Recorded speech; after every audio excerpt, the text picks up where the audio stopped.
Le miracle de Détroit. Le marteau de démolition se balançait dans l'air glacial de Détroit, prêt à abattre la dernière paroi de l'ancienne église du Sacré-Cœur. Les machines vibraient, les ouvriers criaient des instructions, et la poussière de plâtre flottait comme une brume funèbre.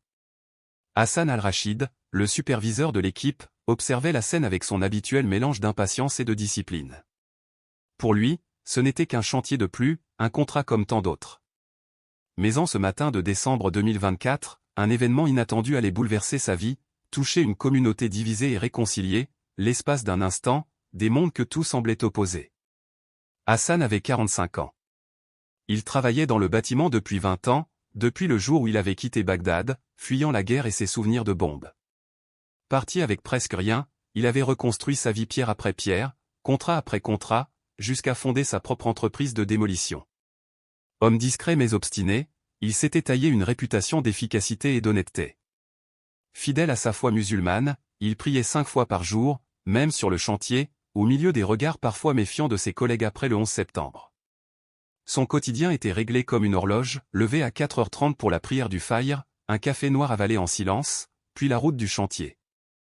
Il commandait 12 hommes, latinos pour la plupart, anciens ouvriers de l'industrie automobile qui avaient vu leur vie basculer avec la crise. Pour Hassan, chaque démolition était plus qu'une tâche. C'était une façon de se prouver à lui-même qu'il avait trouvé sa place dans un pays où il n'avait pas toujours été le bienvenu. Mais les églises le troublaient toujours davantage. Ce n'était pas par manque de respect. Hassan honorait toutes les traditions de foi. Pourtant, chaque fois qu'il voyait s'écrouler une nef, une croix, une statue, une douleur sourde remontait en lui. Cela lui rappelait les mosquées de Bagdad réduites en ruines, les minarets effondrés, les pierres sacrées devenues poussière. De l'autre côté de la rue, une vieille femme observait le chantier avec des yeux baignés de larmes. Margaret O'Brien, 68 ans, ancienne infirmière, se tenait droite malgré le froid mordant. Cette église avait été le centre de sa vie. C'est laquelle avait épousé Patrick en 1978, baptisé ses 3 enfants, et passé des nuits entières en prière quand son mari luttait contre le cancer. Elle savait que la décision de vendre le terrain à un promoteur était financièrement logique, le nombre de fidèles diminuait depuis des années, mais pour elle, c'était comme si on effaçait sa propre histoire, comme si on profanait la mémoire de ses parents, de son mari, de ses enfants. Chaque vitrail lui racontait une histoire. Chaque statue avait entendu ses prières les plus désespérées. Combien de fois s'était-elle agenouillée devant la Vierge, suppliant Dieu d'accorder à Patrick quelques mois de plus? Dieu avait entendu.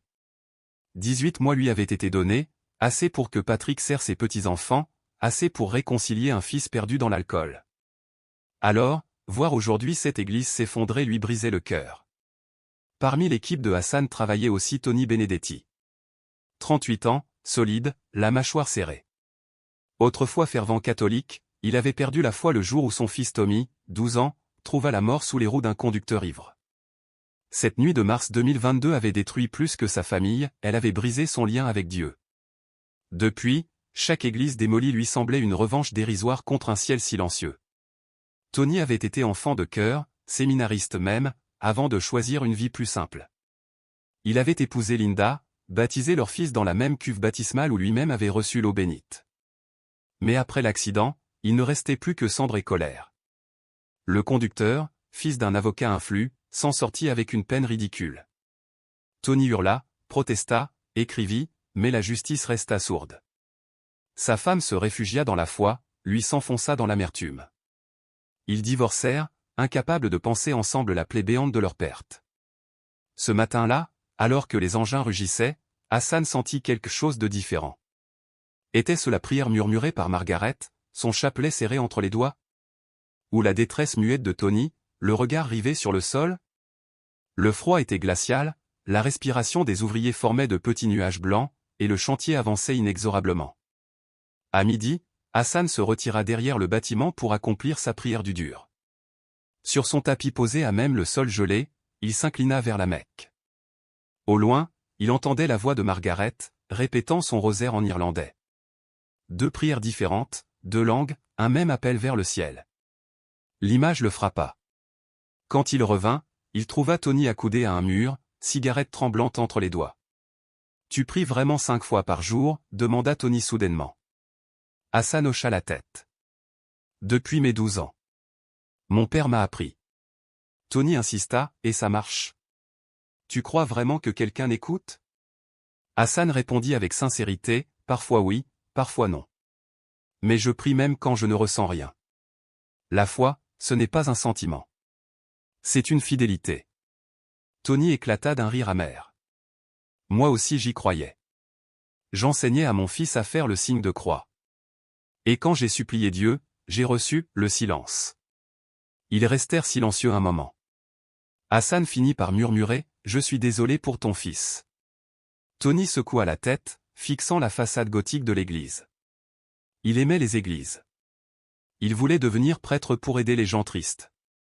Et regarde-moi, je détruis la maison de Dieu pour quelques dollars. Quelle ironie. Vers 2 heures de l'après-midi, l'équipe entra dans la nef principale. Les bancs avaient été vendus, mais l'autel de marbre était encore là, et derrière lui, une statue de la Vierge Marie. Haute d'1,50 m, sculptée avec une douceur simple, les bras ouverts comme une mère accueillant ses enfants. Hassan s'arrêta. Dans l'islam, Mariam est honorée comme la mère du prophète Jésus, Isa. Mais voir son visage de pierre, si semblable à celui de sa propre mère Fatima, réveilla une vague d'émotion. Il se souvint des nuits de bombardement, de la voix de Fatima récitant le Coran pour protéger ses enfants. Il se rappela aussi sa mort tragique, écrasée sous les décombres alors qu'elle aidait des voisins à fuir. La culpabilité ne l'avait jamais quitté. Il avait survécu, oui, mais au prix d'un exil douloureux et du poids d'avoir laissé derrière lui celle qu'il avait élevée. Devant la statue, il sentit ce même mélange de douleur et de tendresse. « Chef, on la casse aussi » demanda un ouvrier en désignant la Vierge. Hassan hésita. Plus qu'il ne l'aurait cru possible. Et c'est alors que le miracle arriva. Alors que Tony s'avançait, marteau à la main, une partie du plafond s'effondra brusquement, projetant poussière et débris. Tous reculèrent par réflexe. Sauf la statue. Elle resta intacte, éclairée par un rayon de lumière qui traversa une fissure du toit. Dans le silence soudain, on aurait dit que la Vierge protégeait la nef entière de ses bras ouverts. Margaret, de l'autre côté de la rue, tomba à genoux, sanglotant, « Merci, Sainte Mère. » Les ouvriers, bouche bée, baissèrent leurs outils. Même Tony resta figé, les yeux humides, incapable de frapper. Hassan sentit son cœur battre à tout rompre. Il n'était pas catholique, mais il savait qu'il venait d'être témoin de quelque chose qui dépassait les frontières de la foi. Une image de mère, survivant aux ruines, défiant la violence des hommes. Ce soir-là, la rumeur se répandit dans tout Détroit. On parla d'un miracle. On parla d'un signe. Les habitants vinrent voir la statue rester debout au milieu des gravats. Certains prièrent, d'autres se turent simplement, les yeux humides. Hassan, lui, resta longtemps seul devant la Vierge, incapable d'expliquer ce qu'il avait ressenti.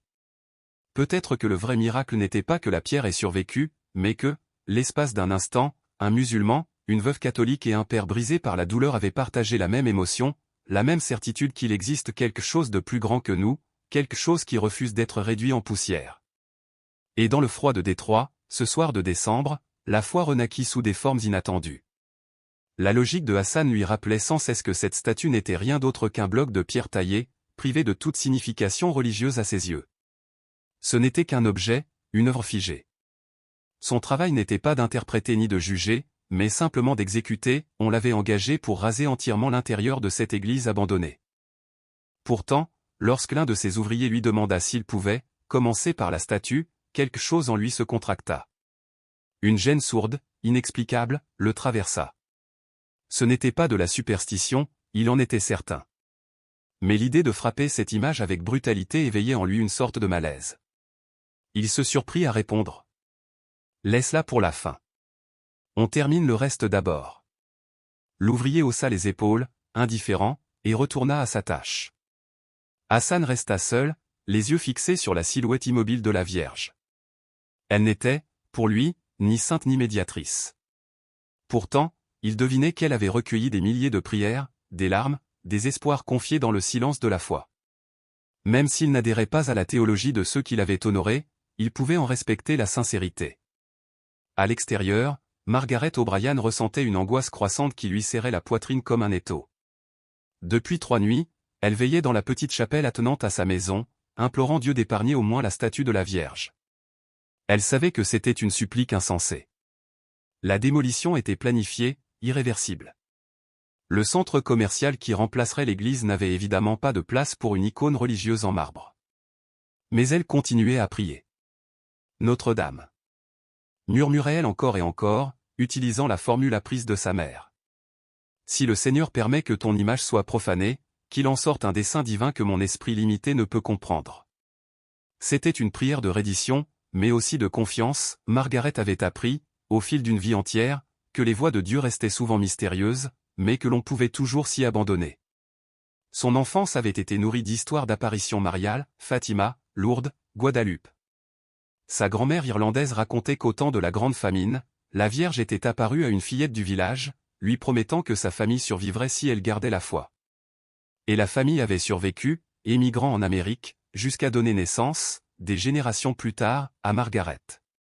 Sa propre foi n'était pas mystique, elle se manifestait dans le service au prochain, la récitation quotidienne du rosaire, la fidélité simple. Pourtant, à mesure que la démolition avançait vers l'autel où elle avait tant prié, une étrange attente grandissait en elle, comme si un événement décisif se préparait. Sa fille cadette, Kathleen, avait tenté de la convaincre de rentrer. « Maman, rester ici te fait plus de mal que de bien. Tu ne peux rien changer. » Mais Margaret ne pouvait s'éloigner. Elle se sentait investie d'un rôle de sentinelle silencieuse, gardienne jusqu'au dernier instant. Vers 15h30, Hassan dut se résoudre à donner l'ordre de s'occuper de la statue. Le calendrier était serré, il fallait en finir ce jour-là pour dégager les gravats dès le lundi. « Tony, appela Théil, occupe-toi de la statue de l'autel. Prends le petit marteau-piqueur, ce sera plus maniable. » Tony s'approcha à contre-cœur. Toute la journée, il avait évité cette partie de l'église, préférant démonter les structures secondaires.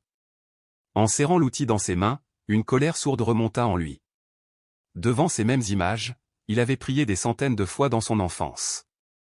Il y avait porté son fils Tom pour la bénédiction de Notre-Dame à Aparecida. Il lui avait appris à réciter l'Ave Maria. Il avait juré à sa femme qu'ils élèveraient leur enfant dans la tradition catholique. Maintenant, il fixait la statue avec amertume. Où étais-tu quand mon fils avait besoin? Il mit l'outil en marche, les vibrations résonnant dans ses bras. La rage lui tenait lieu d'armure. Pleurer lui paraissait insupportable. La colère, au moins, donnait l'illusion d'agir, de reprendre le contrôle, plutôt que de se noyer dans une douleur sans fond. Hassan observait la scène avec un malaise croissant. Jamais il n'avait vu Tony travailler avec cette intensité destructrice, comme s'il réglait ses comptes avec un ennemi invisible.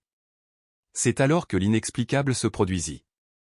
Au moment précis où Tony leva la machine, un parfum puissant de rose envahit l'air glacé de décembre. Tous les ouvriers s'immobilisèrent.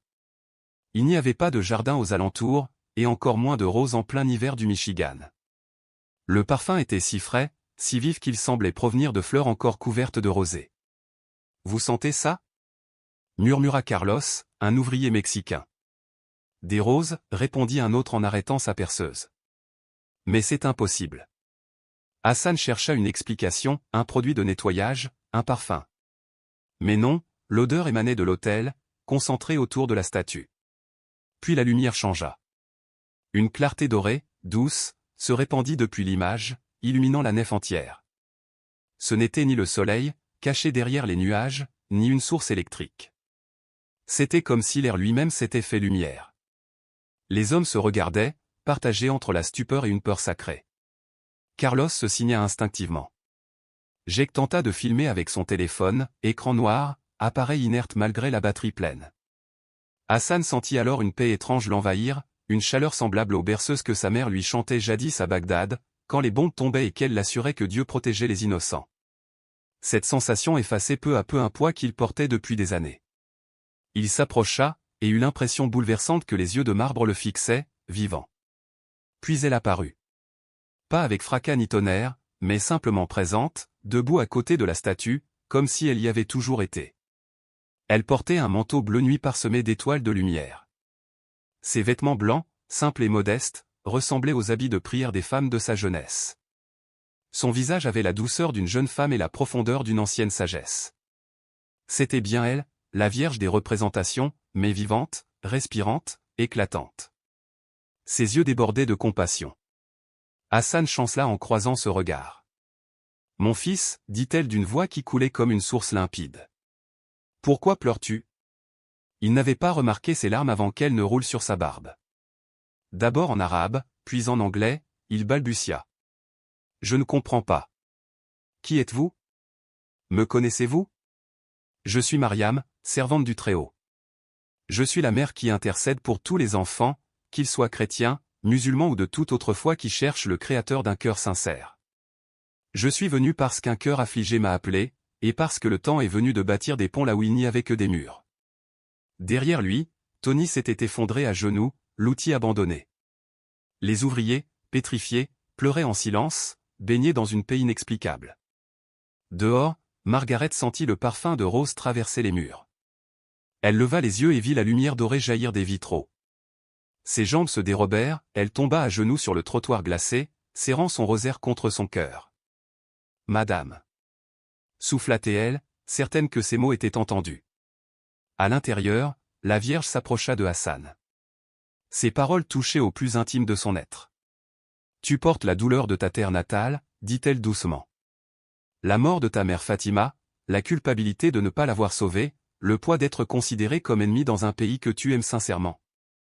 Et la nostalgie des prières de ton enfance, des parfums du marché de Bagdad. » Hassan tremblait. Comment savait-elle tout cela? J'essaie d'être un homme bon, sanglota Théil. Je prie, je travaille honnêtement, j'aide ma communauté. Et tu es un homme bon, confirma Théil avec un sourire maternel. C'est pourquoi je suis venu à toi. Car le Dieu que tu sers est le même que celui que je sers. Les chemins diffèrent, mais mènent à la même miséricorde. Elle se tourna alors vers Tony. Son visage reflétait une tristesse infinie. Et toi, mon fils, tu portes une colère qui ronge ton âme comme un poison. Tony éclata en sanglots. Mon garçon. Tom avait 12 ans. Il voulait être prêtre. Il a été tué par un fils de riche, ivre, qui n'a jamais été puni. Où était Dieu cette nuit-là? Où étiez-vous? La Vierge tendit la main. J'étais là, tenant ton enfant quand il est parti. J'ai pleuré avec toi chaque nuit. La douleur n'est pas l'abandon de Dieu. Elle est la mesure de l'amour. Tony hésita. Sa colère, refuge familier, résistait. Mais le regard d'elle dissolvait ses défenses. Il tendit enfin la main. Lorsqu'elles se touchèrent, une chaleur envahit son cœur, comblant le gouffre laissé par la mort de son fils. La nostalgie demeurait, mais elle cohabitait désormais avec l'espérance. Ton fils est en paix, dit-elle. Et il désire que toi aussi tu trouves la paix, que tu vives de nouveau, non dans la seule survie. Il est fier de toi, même dans ta douleur. Hassan observait, bouleversé. Comme musulman, il croyait en l'unicité de Dieu et en Mariam comme femme bénie. Mais cette présence défiait toutes ces catégories sans les contredire. Madame, dit-il avec respect, je suis musulman. Je crois en Allah, l'unique. Je respecte Mariam comme la mère d'Isa. Mais pourquoi apparaître à moi? Elle lui sourit, rayonnante. Parce que l'amour de Dieu n'a pas de frontières humaines, mon fils. La mère de tous. Je suis la mère de Jésus, celui que vous appelez Isa. Mais je suis aussi la mère spirituelle de tous ceux qui cherchent le Créateur d'un cœur sincère, quels que soient les chemins qu'ils empruntent. Je ne viens pas pour changer ta foi, qui est pure et sincère. Je viens pour montrer qu'il existe un espace pour la compréhension mutuelle, là où régnait autrefois la peur et la méfiance. Ces paroles tombèrent dans le silence comme une eau claire dans un désert aride. Hassan sentit son monde basculer, s'élargir soudainement au-delà des limites qu'il avait toujours connues. Toute sa vie, il avait divisé l'humanité en deux, les musulmans et les non-musulmans, ceux qui suivaient la voie droite et ceux qui s'égaraient. Mais en contemplant cette figure maternelle et en entendant des mots qui résonnaient à la fois avec la sagesse du Coran et avec quelque chose de plus vaste, de plus universel encore, il comprit que la réalité dépassait ces catégories étroites. Elle était plus riche, plus complexe, mais surtout infiniment plus miséricordieuse. La voix lui rappelait des échos lointains, comme s'il entendait de nouveau sa propre mère. Lentement, il murmura. Ma mère Fatima disait souvent qu'Allah a de nombreux noms, car il est trop grand pour être contenu dans un seul mot. Peut-être a-t-il aussi de nombreux chemins, car il est trop miséricordieux pour laisser un seul cœur sincère sans direction. L'apparition acquiesça doucement. Ta mère était une femme sage, Hassan. Elle est fière de l'homme que tu es devenu, du père spirituel que tu es pour ton équipe, de la passerelle que tu peux bâtir entre des communautés qui se craignent encore par ignorance. À l'évocation de Fatima, Hassan sentit ses larmes couler de nouveau. Mais cette fois, elles n'étaient plus des larmes de remords, mais de gratitude. Depuis des années, il avait porté le poids écrasant de ne pas avoir pu sauver sa mère, de l'avoir laissée mourir seule dans la violence.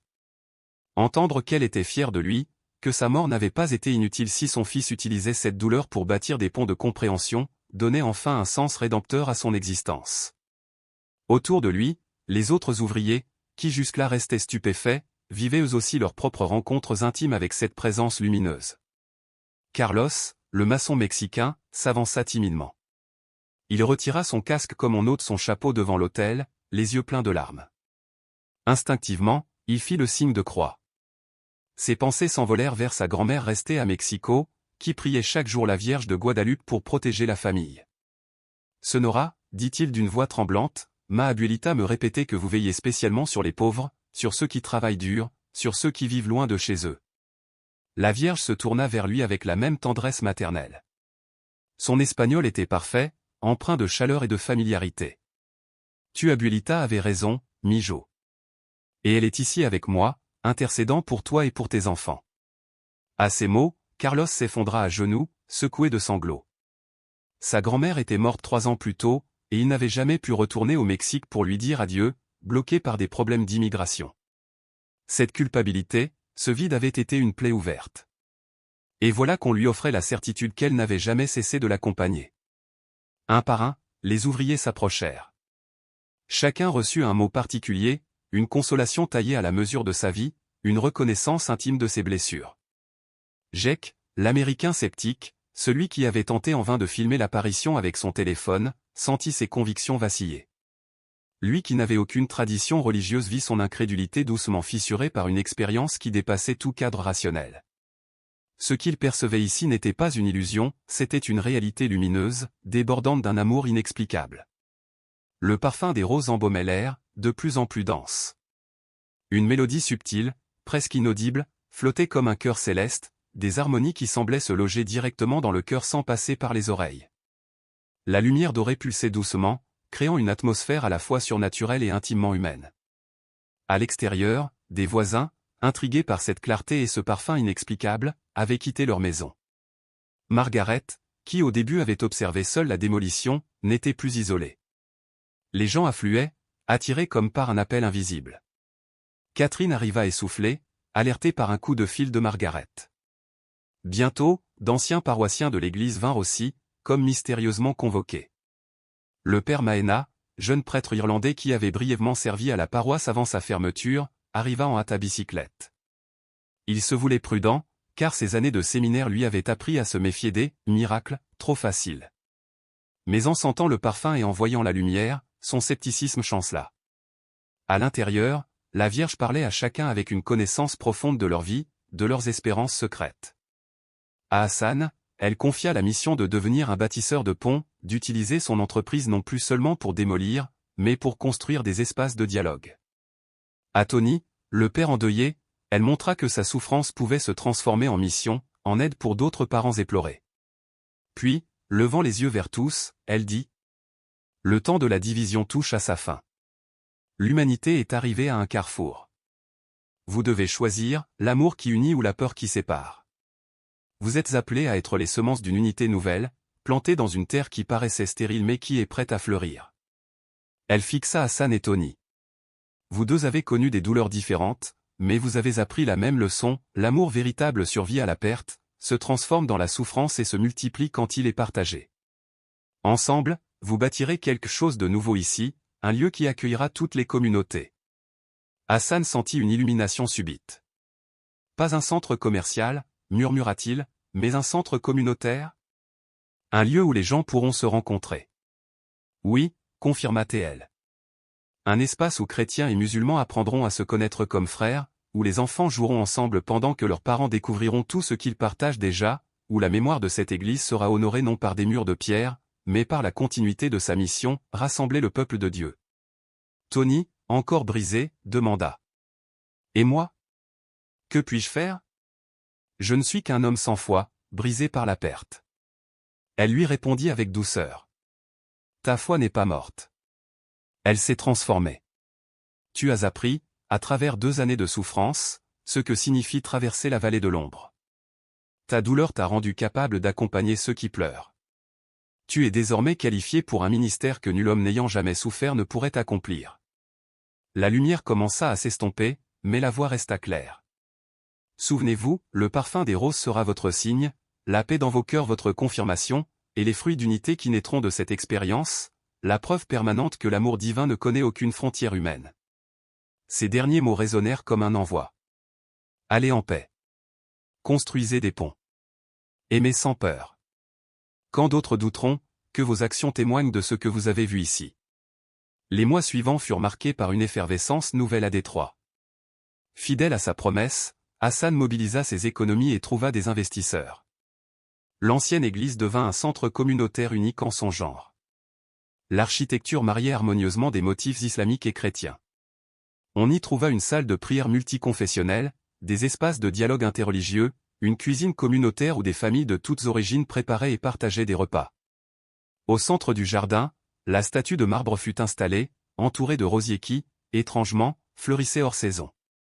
Une plaque en anglais, arabe et espagnol portait ces mots, Mariam Maria Marie, mère de tous les enfants du Dieu unique. Tony lança un programme d'accompagnement pour familles endeuillées, soutenu par son ex-épouse Linda, revenue spécialement d'Arizona.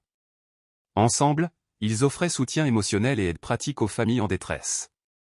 Margaret, quant à elle, devint une ambassadrice informelle entre chrétiens et musulmans, sa maison s'ouvrit aux femmes de toute tradition, pour cuisiner, coudre, partager des histoires. Elle apprit quelques mots d'arabe, ses nouvelles amies lui enseignèrent des recettes du Moyen-Orient. Le père Maena prêcha désormais sur le dialogue interreligieux, convainquant peu à peu même les plus réticents de sa hiérarchie. Carlos fit venir sa famille du Mexique, et sa femme créa un programme trilingue pour les enfants de la communauté. 3 ans après, des délégations du monde entier venaient étudier le « modèle de Détroit ». Des documentaires furent réalisés, des thèses rédigées. Mais pour Hassan, Tony et Margaret, le vrai miracle n'était pas dans la célébrité.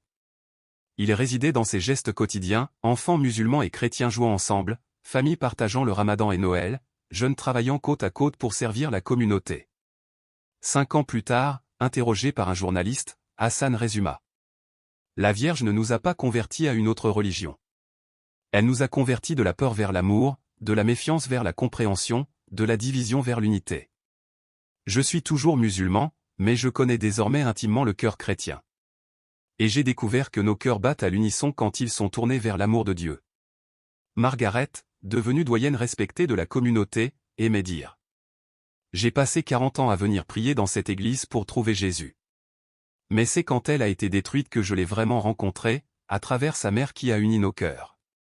Quant à Tony, il répétait aux familles en deuil. Mon fils n'est pas revenu. Mais mon amour pour lui a ressuscité, transformé.